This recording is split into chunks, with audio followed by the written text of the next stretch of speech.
Well, time for another update. I just want to tell everybody, those are the ones that are interested, the truck sold.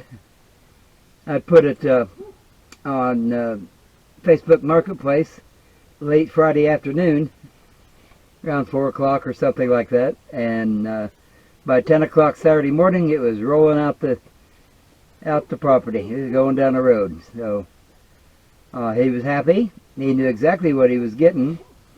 I didn't pull any bows with him or, try to upsell or anything like that. I told him exactly what was going on with it. And he said it didn't matter. Gave me the cash. I gave him the title transfer. He was gone and hadn't heard from him since. So that's fine with me. He brought a friend out with him, and they went over the truck with a fine-tooth comb. They were up underneath it and up underneath the dash and all around the motor, and they just really checked it all out. But, I was telling him about all the stuff that I had done to it, and he was happy with that. That I was under the understanding that there's a lot of people out here that are really searching for a vehicle like that to haul water. They bring their cars out and they set up homesteads, and they got to haul water. They got to buy a trailer and all that. So, that truck is perfect for that. With the airbags, and it had the airbags on it all the way around and all that. So, anyway. And also, I wanted to thank, there was a couple, 3 people that, through their very great generosity, I was able to get the new, not new, but the Suburban, and selling that truck. I got a little extra money so I can do some upgrading now on it.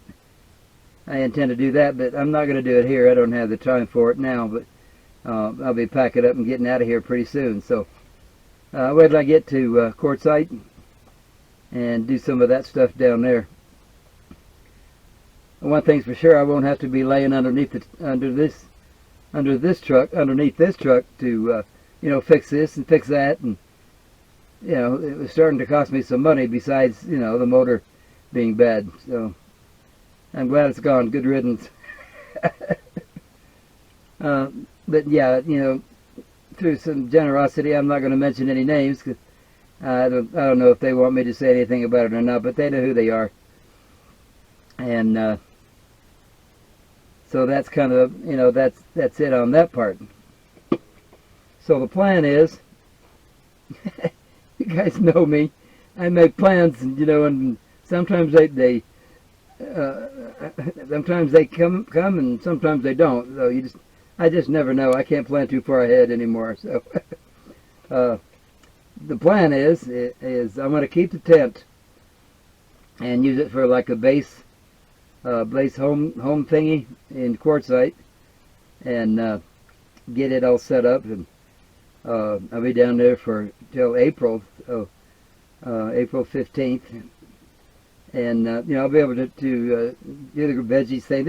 The tent's really holding up well. So there's a couple of little rips on the floor, but easily fixed with some glue, and some holes on the floor in the floor itself. When it rains really heavy, I get a little water in here, but that's fairly easy to fix. I'm going to use the floor on the old green tent, the old Coleman, and put it down and put the tent on top of it. So that should work out pretty well. I'm going to try to get a hold of Bob Wells. Some of you might know who he is. He has a non-profit organization. He calls it Bring Your Own Vehicle, and he has volunteers come in, and they'll help build out your own vehicle. So that's what I want to do with the Suburban, is get it self-contained pretty much. Like I said, leave the tent up, and I'll be able to use the Suburban for weekend trips and overnighters and things like that. There's a lot of pretty country up there that I'd like to get on film. You know, get it uploaded to YouTube on my channel. I've been struggling for content for quite some time. It's just, in this situation, it's just the same thing over and over and over every day. It's the same, you know. So, you know, get some interesting content going when I get down there, and you know, maybe film if I can, you know, get scheduled. He agrees to help me out, then I'll be, you know, filming that, the build out, and you know, solar panels on the roof and all that stuff. I bought those two 6-volt deep cycles lead acid batteries a couple 3 months ago, I guess, and they work very well. I don't have enough battery power when it all comes down to the end, but they're heavy. They're really heavy, of course. So the two of them's going to be about 150 pounds. And then there's the problem of putting them in the Suburban. Try to find some place to put them in there. And so I was looking on Amazon today, and there's a couple of really good deals on some lithium batteries. I think they were like $229. The price of them are really coming down quickly. $229, and then I got a $20 discount on it, a coupon thing. So I got one of those. It's a 100 amp hours, and 1240 watt hours, which is about twice as much as the Blue Eddy that I have.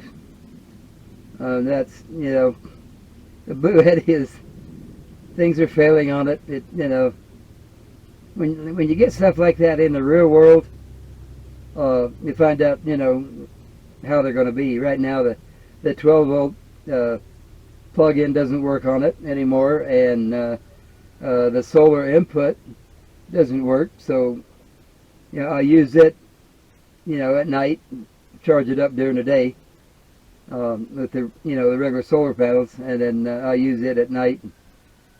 I go to bed about 9 o'clock, and by about 5 o'clock I'll shut everything off and turn the Blue Eddy on. So about 8:30 it starts to get pretty low, so I'll just shut it off and go back to, you know, go to bed. And but yeah, the lithium batteries is a lot lighter, and it's not going to be as tall, that is. So, you know, easier to put in the Suburban underneath the you know, the flaps that go down on the Suburbans in the back.